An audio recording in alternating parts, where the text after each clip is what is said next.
aceite para que resbale. Sal. No nos la vayan a echar. Arroz.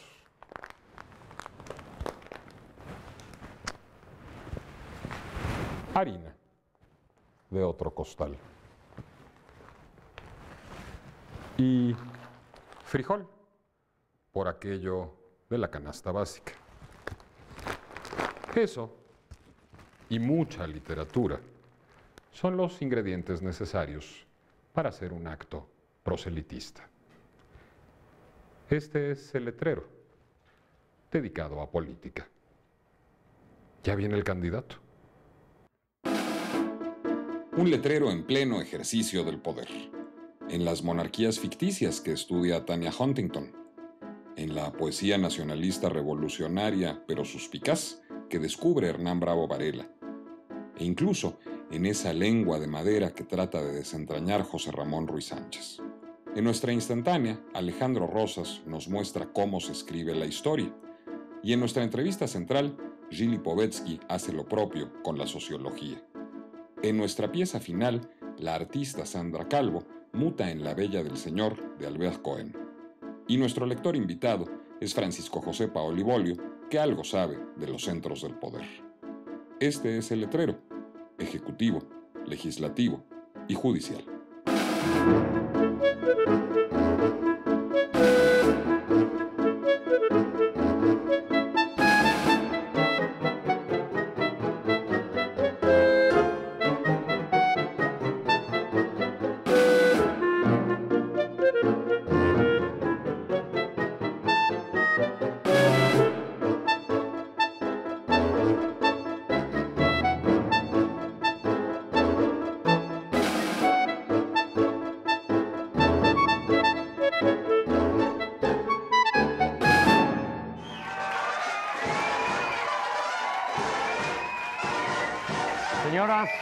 Señoras y señores, niños y niñas, hombres maduros y mujeres maduras, ancianos, ancianas. Lo que vengo a decirles es justo lo que el país necesita. Y lo que el país necesita, señoras y señores, en una convergencia fundamental como esta, es algo que desconozco, pero sí sé, sí tengo la voluntad, señores, y la seguridad de que lo que necesitan es a este candidato.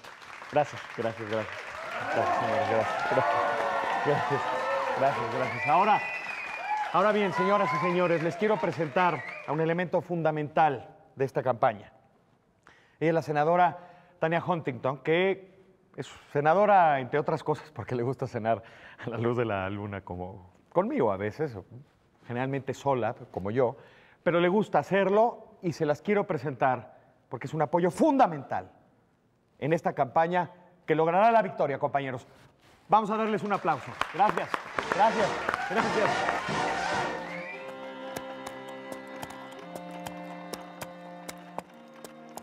Como digna habitante de las Américas, aborrezco las monarquías. ¿En qué cabeza cabe que los líderes sean electos no por sus méritos, sino por su ascendencia?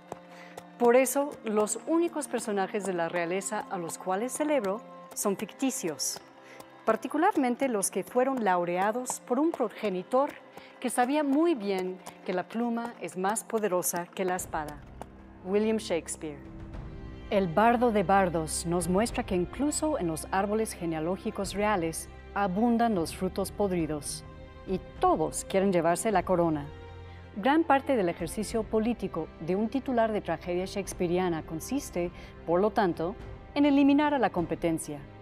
Preferiblemente, esto se logra mientras los que ocupan el trono están dormidos, como Claudio mata a Hamlet, su hermano y el padre del príncipe melancólico, vertiéndole veneno en el oído durante la siesta, o Macbeth a Duncan, apuñalándolo mientras sueña en su alcoba. Otelo comparte el gusto por el magnicidio nocturno, pero elige sofocar con una almohada a Desdemona, su pobre reina calumniada. En cambio, Ricardo III, basado en un caso no solo legendario, sino maquiavélicamente real, manda con desfachatez a todos los demás sucesores en potencia directito a la Torre de Londres, donde los personajes secundarios se encargan de ultimarlos. Existen, por supuesto, reyes de pentámetro iámbico más benevolentes, como Enrique V, quien supera una juventud disipada para ejercer la política ganándoles en batalla a los franceses, algo que el público de Shakespeare apreciaba bastante. Pero mi favorita de todos sigue siendo Titania, aunque en su sueño de una noche de verano se acueste con un burro, literalmente, porque su reino es el bosque, porque sus súbditos son hadas no mortales y sobre todo porque es mi tocaya.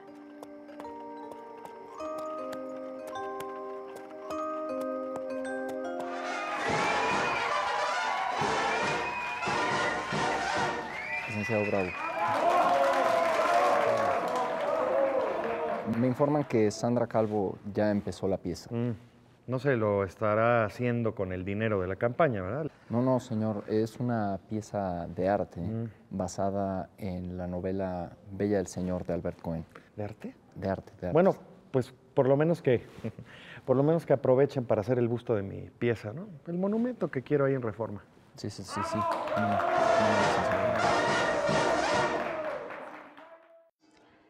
Me llamo Sandra Calvo y soy artista visual. Me llamo Pedro Ortiz Santoranz y soy artista visual. Sí, desde el año 2003-2004 trabajamos como dupla artística y nuestra obra tiene nexos con las ciencias sociales y las artes visuales. Bueno, nuestro trabajo empezó teniendo un interés primordial con lo que son las ciudades, las grandes ciudades. La Ciudad de México, por lo tanto, es un tema de nuestro interés siempre. Nuestro trabajo oscila entre las ciencias sociales, el urbanismo y las artes visuales. La invitación que nos hizo el Canal 22 se trata de, pues a partir de un fragmento del libro de Albert Cohen, Bella del Señor, realizar una obra dentro de nuestro, digamos, campo de creación. Y a partir de este fragmento reinterpretarlo según nuestra metodología de trabajo o llevarlo a nuestro propio molino, a nuestro campo y ver de qué manera visualizar ese fragmento. Y de ese fragmento, un fragmento donde esto está de una forma muy explícita, se pone de manifiesto, hemos hecho una propuesta de obra. Es un trabajo que tiene que ver con los hábitos del trabajo burocrático, lo que implica las horas de trabajo, los actos de humillación, de sabotaje, que son temas y conceptos que actualmente estamos estudiando e investigando.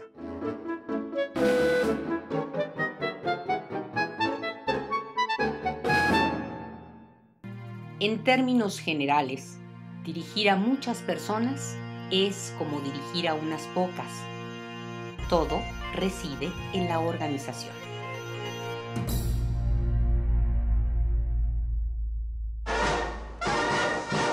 Licenciado Bravo.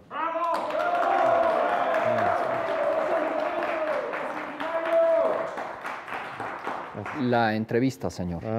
Ya llegó la entrevista. Es con el francés posmoderno, ¿cómo se llama? Gilles Lipovetsky. Ese.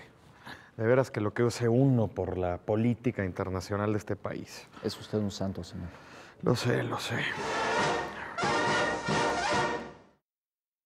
Gilles, les philosophes, je pense qu'il y en a de deux sortes. Les philosophes qu'on lit parce qu'on veut être en contact, en rapport avec leurs idées. C'est-à-dire, je pense par exemple à Aristote, je pense à Hegel, je pense à Derrida. Et les philosophes qu'on lit en plus pour le plaisir de la lecture. Les philosophes qui sont aussi des écrivains. Je pense à Nietzsche, je pense à Freud, je pense à Marx, je pense avant tout cela à Platon. Je pense que vous appartenez à la deuxième catégorie. Vous n'êtes pas non seulement un philosophe, mais aussi un écrivain. Est-ce que vous songez beaucoup au style, à l'écriture, lorsque vous écrivez un livre? Beaucoup. Beaucoup, mais essentiellement par un souci, je dirais, d'élégance de la clarté. Ce n'est pas une recherche stylistique pour un effet, disons, de poésie ou de profondeur énigmatique, c'est que je pense que la clarté et l'élégance peuvent aller ensemble. Je veux avoir ce bonheur d'une lecture, bon, pas comme un roman, évidemment, mais qui ne soit pas ennuyeuse. Je tends à ça. C'est le premier point, chasser l'ennui. Et deuxièmement, j'aime me faire comprendre. Je pense ne pas être un philosophe énigmatique. Vous avez dit qu'il y a deux catégories, mais il y a aussi, dans les deux catégories, on peut dire qu'il y a des philosophes qui cherchent quand même une certaine, un certain relief, mais énigmatique. Un hermétisme. Hermétique. Lacan, Derrida. Par exemple. Lacan en étant le point ultime. Et qu'il justifiait par des raisons dont on pourrait discuter. Mais laissons ça. Moi, j'ai un autre repère. Je pense que la pensée, elle est faite pour être échangée. Et j'aime que le lecteur comprenne ce que je dis sans ambiguïté pour qu'il puisse se former son opinion et être d'accord ou pas d'accord. Sur ce plan-là, l'élégance appartient à la démocratie. En quelque sorte, vous êtes, sinon le cadet, au moins l'héritier des philosophes post-structuralistes, de Barthes, de Baudrillard, de Derrida, de Lacan, de Kristeva. Et toutes ces générations de philosophes, qui est la génération qui vous précède, avaient en effet ce rapport un peu complexe, hermétique, énigmatique avec le langage. Parce qu'ils voulaient... Sauf peut-être Foucault. Sauf Foucault, vous avez raison. Sauf Foucault. Parce qu'ils voulaient mettre en question le langage. Oui. Si on faisait, enfin, en quelque sorte, de Derrida l'enseigne, le drapeau de cette génération, on dirait que ce qu'il voulait dire, c'est que le langage n'arrive jamais à exprimer ce que l'auteur veut dire. Comment avez-vous fait, si vous êtes l'héritier ou peut-être le cadet de cette génération, pour avoir cette réconciliation avec le langage? Parce que je ne partage pas cette analyse. Je suis un rationaliste. Je suis un homme des Lumières, plutôt que de cette génération qui contestait un certain nombre de principes du rationalisme. J'ai ce vieux fond rationaliste par lequel je pense que par la clarté et la raison, on peut s'approcher. Je ne dis pas qu'on peut être fidèle, mais qu'on peut s'en approcher toujours mieux. Tandis que cette génération-là cultivait l'idée que comme on ne peut pas atteindre parfaitement cette adéquation, alors on va parler par métaphore. Moi, je ne pense pas. Je pense qu'il faut réduire l'ambiguïté, il faut réduire ce qui est énigmatique, le plus possible. Je pense que la raison a beaucoup de limites, on peut en faire le procès, mais si on s'éloigne de la raison, alors on se donne des armes pour des choses que je ne partage pas et qui me paraissent dangereuses. Je ne veux pas être un gourou. Je ne me pose pas comme quelqu'un, un maître de sagesse. Je suis d'accord avec les post-structuralistes, avec Derrida, avec Lacan, avec l'idée que la communication parfaite est impossible. Ça. Mais quand même, on peut s'en rapprocher. Ce que je lis chez vous, c'est qu'il faut quand même essayer. Il faut essayer, voilà. Il faut s'en essayer.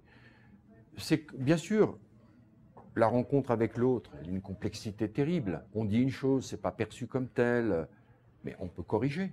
Il y a une tradition philosophique radicale qui est le solipsisme et qui consiste à dire les individus sont des individus et chacun est seul. Il est seul parce que précisément, on ne peut pas entrer dans l'univers de l'autre. Chacun a un jardin secret, chacun est un univers à part entière, et donc forcément, ce que vous vivez, c'est pas ce que moi je vis, et que nous sommes radicalement séparés les uns des autres. Comment, dans ce cas-là, évidemment, fonder une communication? Nous sommes totalement dans des univers clos, des univers fermés. Le langage essaye de combler cela, mais en réalité, c'est un échec. Et c'est un échec presque lié à une dimension ontologique de la vie, c'est que les individus sont des individus et chacun est une individualité, donc fermée aux autres. Je ne partage pas intégralement cette analyse. Je pense qu'il y a une part individuelle qui échappe aux autres et que c'est vrai que si vous souffrez atrocement pour une raison morale ou pour une raison physique, c'est votre souffrance, c'est pas la mienne, et en ce sens, nous sommes séparés. Mais en même temps, il n'y a pas que ces expériences extrêmes, il y a tout un ensemble d'expériences que nous comprenons parfaitement. Parce que si nous sommes des individualités, nous sommes aussi des êtres humains. Et nous avons des expériences communes. Nous pouvons au moins communiquer sur ce qui nous réunit. Donc je pense qu'on ne peut pas avoir une vision simple en disant bon, chacun est une personne, donc la communication est un échec, donc le langage ne peut rien. Et je crois que ça, c'est des expériences limites quand on est dans la rage, quand on est dans la haine, quand on est dans l'adversité totale. Mais entre ça et la fusion absolue avec l'autre, il y a une multitude de choses où le langage apporte beaucoup.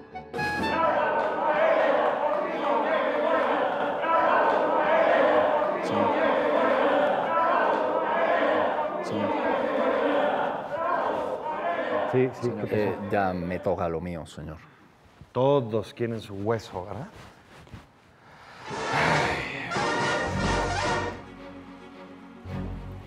Si en algún campo corre peligro lo importante ante los embates de lo urgente, es en la política. Son demasiadas las noticias y por cada noticia hay docenas de opiniones, análisis, dimes y diretes. Claro que hay cosas que valen la pena, pero encontrarlas se siente como recuperar perlas pasadas de contrabando en el estómago. Una gran manera de no incrementar las arrugas que produce el exceso de sonrisas es empezar el día leyendo las últimas noticias de política. Es como leer esa coprografía del mundo antiguo, que es la vida de los 12 Césares, pero sin la distancia. Lo que quiero explorar hoy es algo mucho menos brilloso, pero mucho más brillante. Algo que rara vez llega a la televisión. Algo que para distinguir voy a llamar lo político, para diferenciarlo de la política en tanto grilla. En lo político caben Maquiavelo, Rousseau, Hobbes, Hegel y Nietzsche. No caben los que viven del escándalo profesional o del tranquilizamiento a sueldo. Vale la pena tomarse un par de meses o años para suspender los diarios y semanarios, o mejor, para analizar la gritería desde estos textos que hablan en voz baja. Entonces, ¿a quién leer en lo político? El primer nombre de mi lista es el italiano Roberto Esposito, cuya trilogía Comunitas, Immunitas y Bios son el lugar fundamental para repensar toda una serie de temas que se centran en la tensión entre la comunidad y la inmunidad. Por comunidad, Esposito entiende que debemos entender al hecho de compartir una carencia, una deuda impagable, unos deberes. Los derechos y los bienes solo deben pensarse en un segundo momento y solo como consecuencia. Un ejemplo muy claro proviene de su lectura de Simone Weil. Primero que nada, tengo un deber hacia los demás. Mis derechos son solamente el reflejo del deber que los demás tienen conmigo. El polo opuesto de la reflexión, la inmunidad, resuena con la biología, pero sobre todo con la medicina preventiva. La higiene cuando se la piensa como inmunización, pero el eco que se activa en la frase inmunidad diplomática es igualmente importante para el entendimiento de lo político que propone Esposito. La necesidad inmunitaria proviene del proverbial extraño enemigo, o habría que llamarlo hímnico. En fin, se inmuniza a la comunidad contra una amenaza externa, Y como en todas las vacunas, esto se hace con ligeras dosis del veneno. El problema aquí es que el encargado de inmunizar goza de una inmunidad respecto a los deberes de la comunidad. Dice un texto romano que el inmune es siempre ingrato. El paso de inmune a inmundo es corto. El regreso de lo político a la política. Los libros de Espósito, bien traducidos y editados, los publica Amorortu. No son baratos, pero vale la pena la inversión.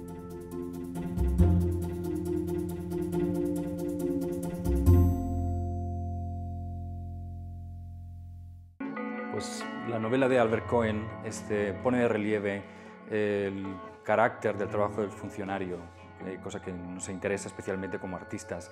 La verdad es que temas como su habitual pereza o la desidia, ¿no?, que acompaña el trabajo funcionarial están toda en la novela. Nosotros hemos aplicado al libro las mismas técnicas que aplicaría pues, un funcionario aburrido, cansado de su trabajo, aplicaría sobre el propio libro.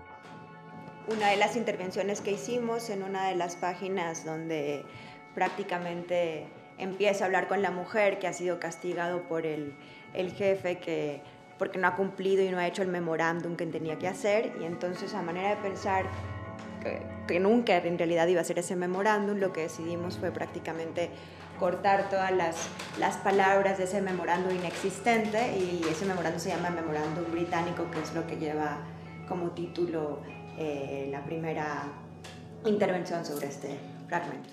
El Memorándum Británico es un informe de 200 páginas que el protagonista de la novela es incapaz de acabar para presentárselo a su jefe. La verdad es que nosotros hemos intentado reflejar precisamente en el trabajo que hicimos de intervención esta idea de un informe hueco, un informe que no existe, recortando todas las letras de una secuencia de páginas. Se genera prácticamente un vacío, y además es un poco coincide con la plática que está teniendo con su mujer, ¿no?, que pasan las horas y finalmente no existe este memorándum de 200 páginas y no existirá, ¿no? Y por lo tanto ahí se representa ese nunca acabar de ese memorándum británico tedioso, de manual, ¿no?, y que no está dispuesto a hacer. Digo, como ejercicio también de desidia absoluta, ¿no? El empleado pues, ha gastado un lápiz completo en el pintado de la página. Eso puede ser también otra idea. Espérame, déjame que le recorto el...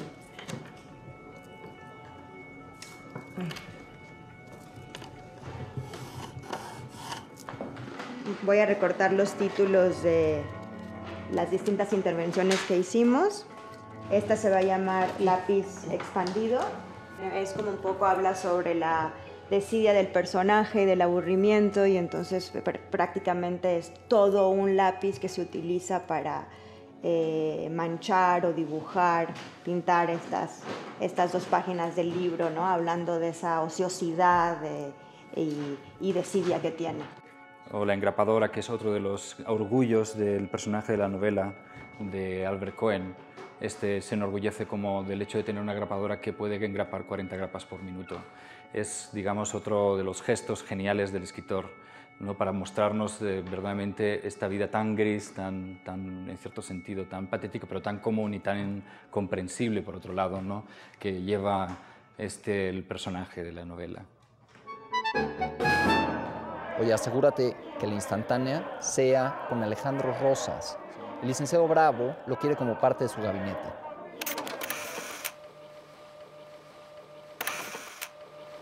Soy Alejandro Rosas, generalmente me defino como divulgador de la historia, pero siempre me presentan como historiador y escritor.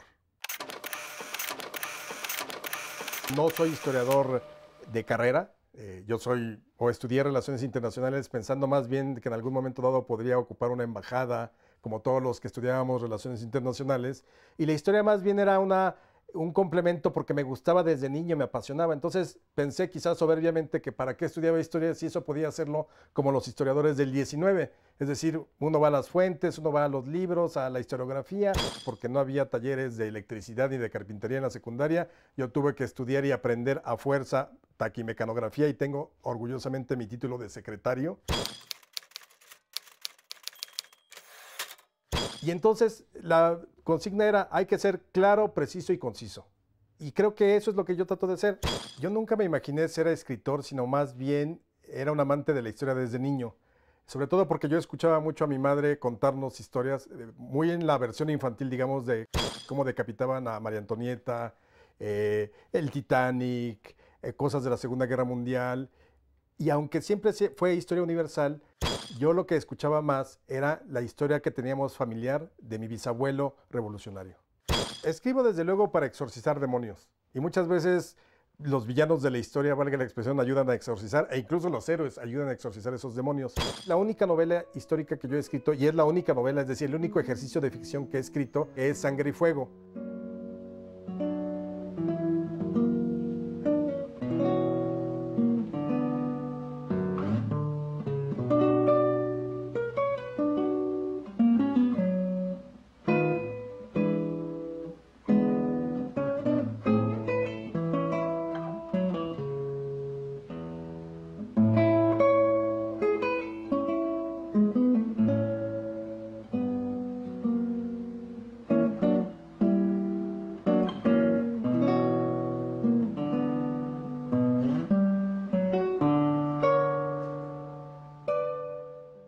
El personaje principal es una mujer que se llama Jovita Arellano. Entonces empecé a jugar un poco con ella y es el único personaje ficticio que lo he metido en mis obras de divulgación histórica. Por ejemplo, hay una sección de retratos en el libro 365 días para conocer la historia de México. Una de las secciones son retratos de personajes y me inventé parte de su biografía y la puse, no obstante que es un personaje ficticio.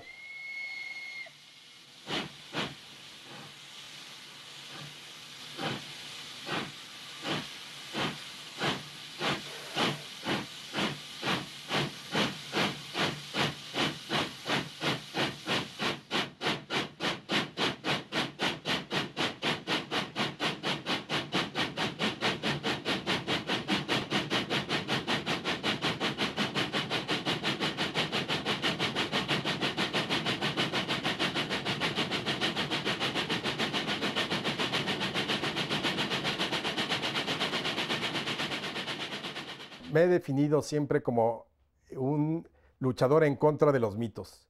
Odio cualquier tipo de mito, odio crear mitos de la nada, que surjan de la nada por acontecimientos que quizá no merecerían ser mitificados. Creo que lo más cercano es tratar de reconstruir lo que tenemos alrededor a partir de lo que podemos utilizar, las fuentes, las memorias, los recuerdos, la historia oral, el periódico, los libros, los medios.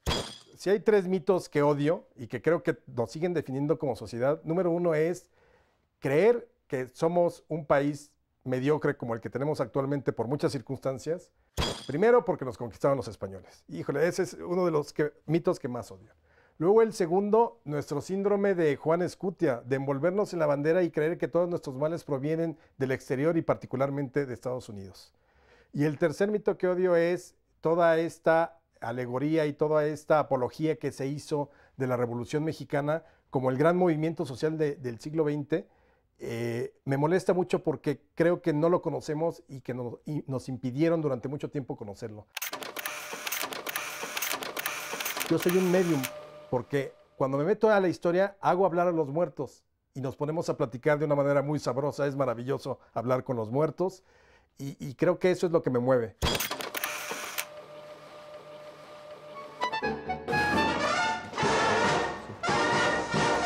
Licenciado Bravo. ¿Qué pasó? Me informan que ha llegado la hora de su alocución. Uf, ya tan rápido. Bueno, lo que uno tiene que hacer, como escoger mejor la gente que está a mi seguridad. ¿Te puedes arreglar la corbata, por favor? Perdón, licenciado, no se vuelve a repetir, se lo juro. Qué facha, qué falta de estilo, de veras. Dicen las malas lenguas que el poder corrompe, pero el poeta mexicano Jorge Hernández Campos, autor del poema El Presidente, publicado en 1954, nunca huyó de esta realidad.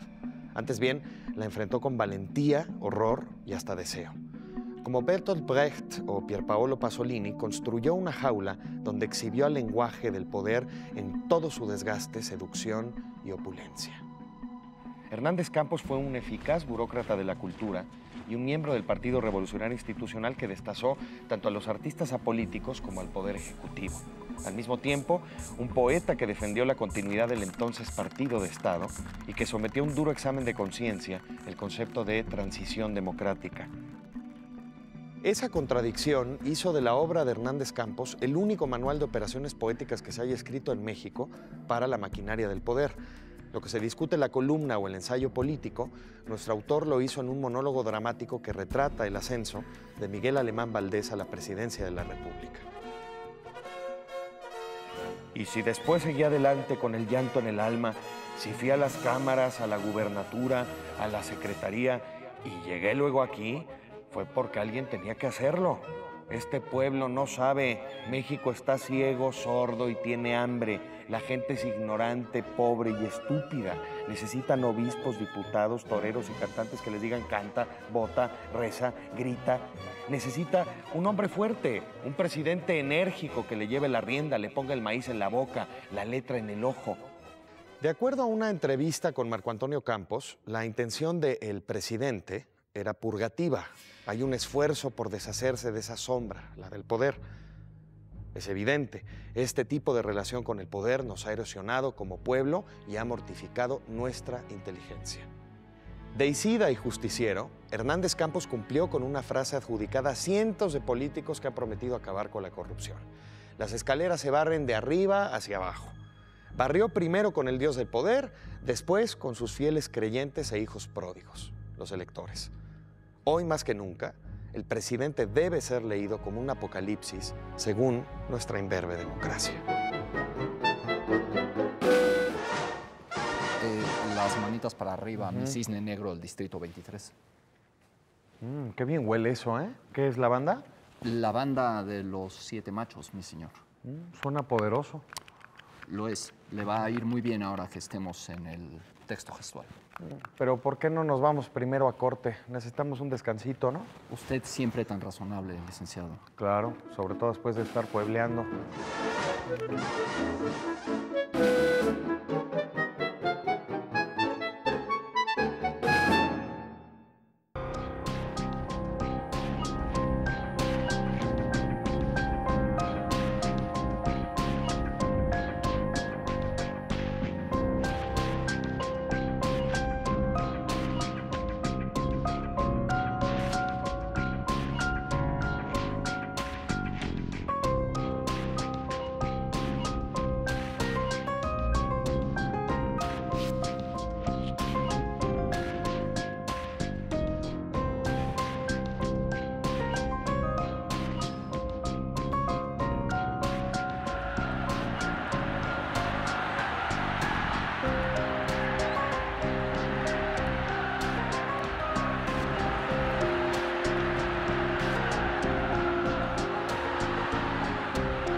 Perdón, señor. ¿Me puedes dejar solo, por favor? Me temo, licenciado, que me es imposible. Este es mi deber. Entonces, por favor, por lo menos, procura quedarte tranquilito y calladito mientras vamos a la conversación con Gilles Lipovetsky.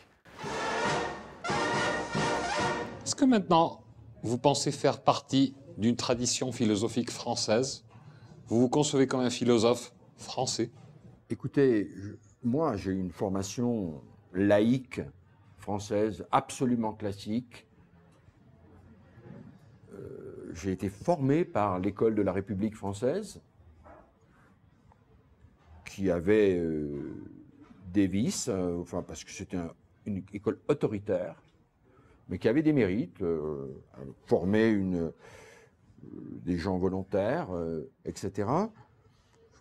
Quant à ma formation philosophique, non, parce que la formation philosophique, elle est française, parce que c'était dans l'institution française. Mais enfin, un philosophe, il est formé par la tradition philosophique qui est, je dirais, cosmopolite.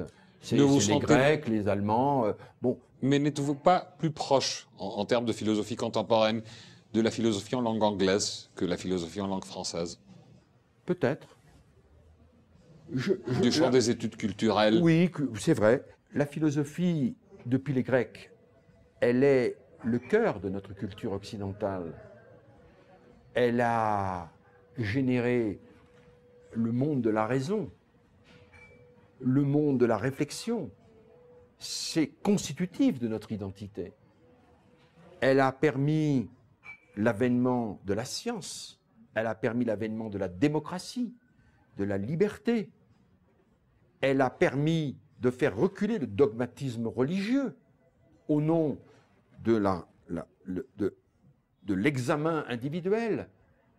Ce sont des choses absolument capitales. Et elle a généré quelques dizaines de chefs-d'œuvre, depuis Platon jusqu'à, je ne sais pas, Heidegger. Est-ce qu'il y a l'équivalent aujourd'hui? Je ne le crois pas. On ne le sait pas, en tout cas. On ne le sait pas, c'est vrai. Donc, ce que je dis n'est pas une proposition de type scientifique. J'ai le sentiment, et même en tant qu'acteur, je vois que ce que je lis, si je dois lire, je vais lire les maîtres. Ces maîtres, aujourd'hui, je les vois moins. Ils apportent des petites choses. Mais il n'y a plus l'envergure qu'il y avait. Pourquoi? Parce qu'elle est née contre quelque chose. Il s'agissait d'émanciper la raison. Mais donc, si vous voulez, on se trouve dans une situation nouvelle. Et pour moi, les maîtres qui m'ont formé, ce sont des gens qui étaient à la frontière. Marx, Freud, Nietzsche, ce sont des... Bon, c'est quoi? C'est des philosophes, des sociologues, des économistes, des psychiatres. Ce sont des gens qui n'étaient plus équivalents à ce qu'a pu être Hegel, à ce qu'a pu être Leibniz, à ce qu'a pu être Descartes. Ils ne postulaient pas de système. C'est ça, c'était des systèmes, mais en même temps qui n'étaient plus vraiment des systèmes, qui étaient très proches de l'observation des choses. Alors je reviens à votre question. Donc c'est des essayistes, c'est comme Montaigne. Un peu. Celui dont je me sens le plus près dans la tradition française, c'est Tocqueville. C'est un penseur, je crois, assez spéculatif, mais en même temps qui observe. Et ce que j'aime chez les anglo-saxons, c'est quand même un empirisme. Bon, parfois, on peut penser que l'outillage théorique est parfois insuffisant, mais ils ont la modestie d'aller voir les choses. Je trouve qu'en France, parfois, c'est insuffisant. Alors, tel que je le vis, moi, dans mon écriture, je me sens comme un hybride.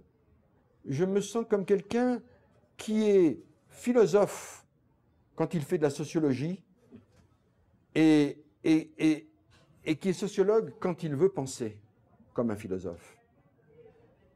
Je suis à la jonction. Je veux faire parler les faits sociaux pour leur faire dire quelque chose. Et donc, quand je suis purement dans les faits sociaux, je dis non, ça c'est trop empirique. J'ai besoin de quelque chose qui m'élève. Mais je ne veux pas que cette élévation conceptuelle m'éloigne du concret, m'éloigne du quotidien. Je veux qu'il y ait une circulation entre les deux. Et c'est ça qui me nourrit. Et c'est ce qui fait que dans la vie quotidienne, en permanence, j'observe, je vais dans un café, je regarde les gens, je vais dans une soirée, je vais sur la plage. Tout ça est matière pour moi à penser. Ce n'est pas extérieur à la pensée. Et donc la caverne, pour moi, elle est source de pensée. Je ne veux pas sortir de la caverne. Señoras y señores, Les prometo que les seguiré prometiendo durante todo el resto de mi campaña, compañeros. Gracias. Gracias, compañeros. Y ahora, para que sepan, para que vean qué niveles de promesa hay aquí en esta campaña, vamos a ver cómo va la pieza de Sandra Calvo. Muchas gracias.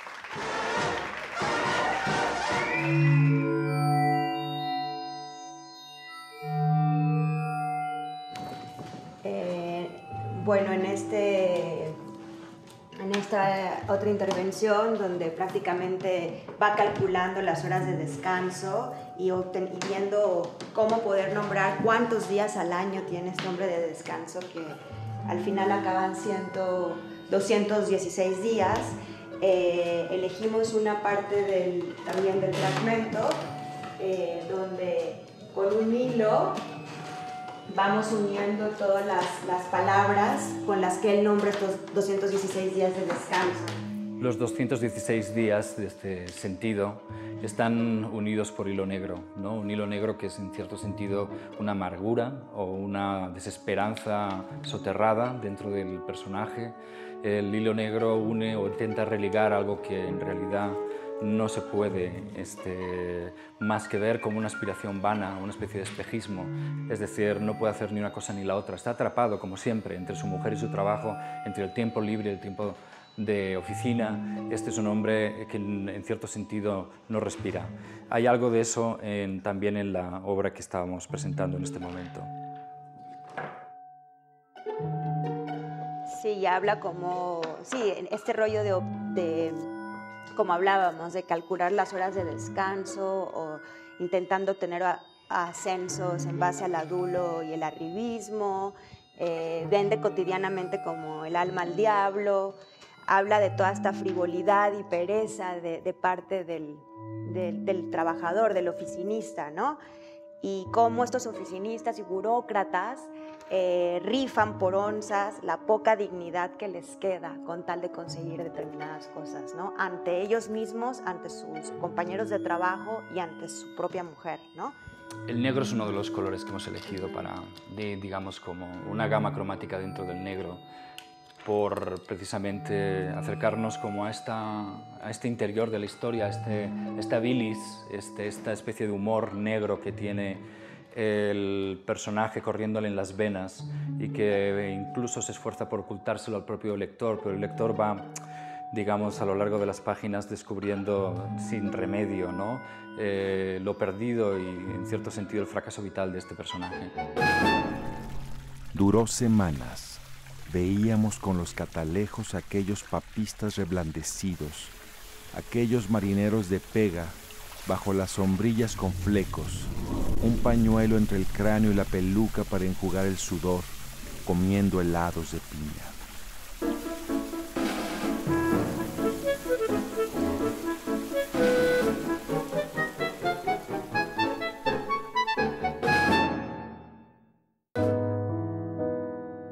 Sobre Pablo Neruda, algunos párrafos, dice Fuentes, era como si en el séptimo día de la creación americana, tanto Dios como el diablo se hubieran cansado y entonces Pablo Neruda tomó la palabra y bautizó todas las cosas. Me llamo Francisco Paoli, me dedico a la investigación en la Universidad Nacional Autónoma de México, en el Instituto de Investigaciones Jurídicas. Aún no lo conocía. Sabía su biografía. Poeta chileno, hijo de trabajadores, nacido y criado en Parras, una provincia olvidada por todos salvo la lluvia y el hambre. Les voy a platicar del último libro que leí, que es el de Carlos Fuentes. Entiendo que es un libro que se publica después de que él nos ha dejado. Se llama Personas y se refiere a muy diversos personajes, hombres y mujeres, de la literatura, de la política, de la cultura en términos generales.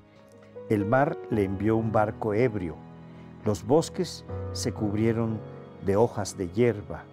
El poeta adolescente, flanqueado por Rimbaud y Whitman, salió a los 20 años a revolucionar la poesía escrita en castellano. Hay cosas muy entrañables de sus maestros, de sus tutores intelectuales como Alfonso Reyes, de sus amigos literatos, de los periodistas, de personajes verdaderamente colosales como Lázaro Cárdenas, con el que termina el libro, o de Luis Buñuel, de la húmeda soledad del valle de Temuco, enseguida de las calles de Santiago y los muelles de Valparaíso, siempre desde el fin del mundo, Robinson de las islas chilenas, de su nacimiento y su muerte, Neruda, antes que haberlos leído, ya escribía con Eliot y Saint-Jean-Perse. Bueno, hay cosas muy divertidas y muy simpáticas, con personajes que lo eran especialmente, como Julio Cortázar, del que cuenta varias cosas, o Fernando Benítez, que fue un amigo entrañable con el que él colaboró. Es un recorrido que lo pone a uno en distintas latitudes geográficas, latitudes artísticas, de contemplación de la belleza, de la política, con los hombres del poder, con la sociedad. En estas narraciones uno como que queda muy cerca de los personajes que Fuentes trata. Pero si ellos procedían de los centros, Neruda hubo de escribir desde la frontera muda de una cultura excéntrica.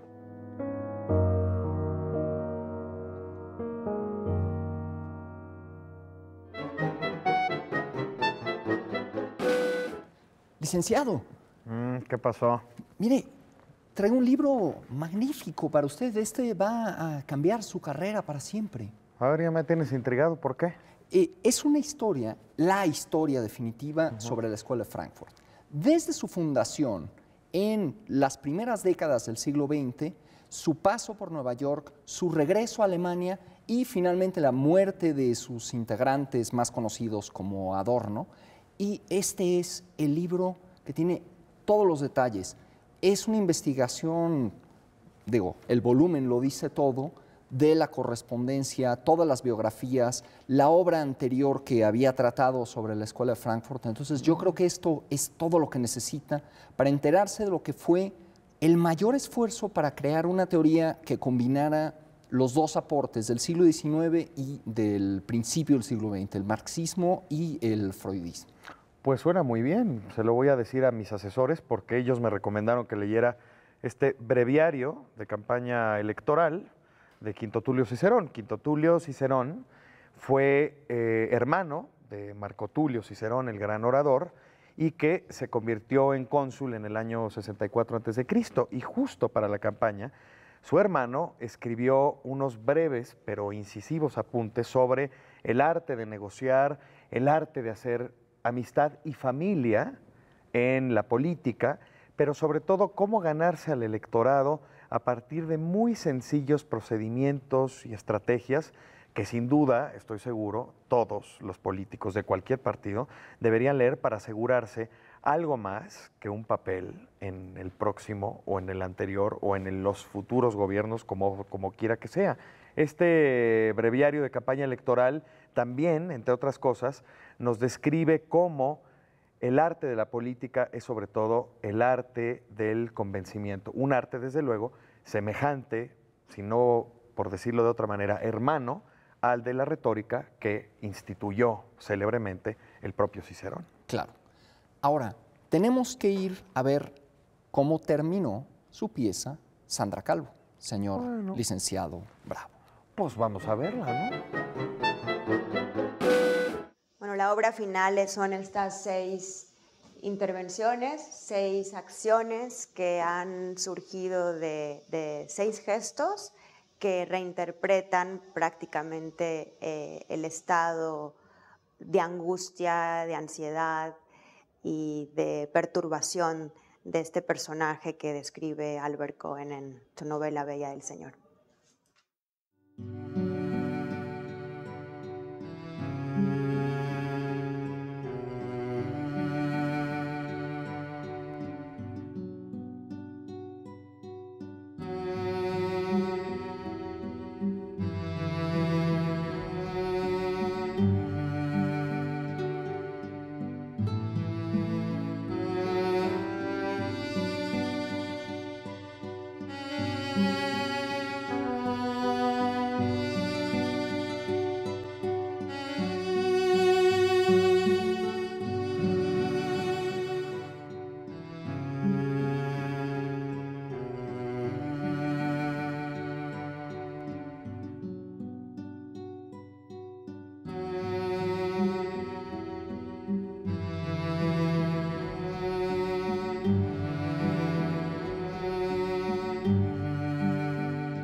A veces, sin embargo, la política no se hace con despensas y clientelas.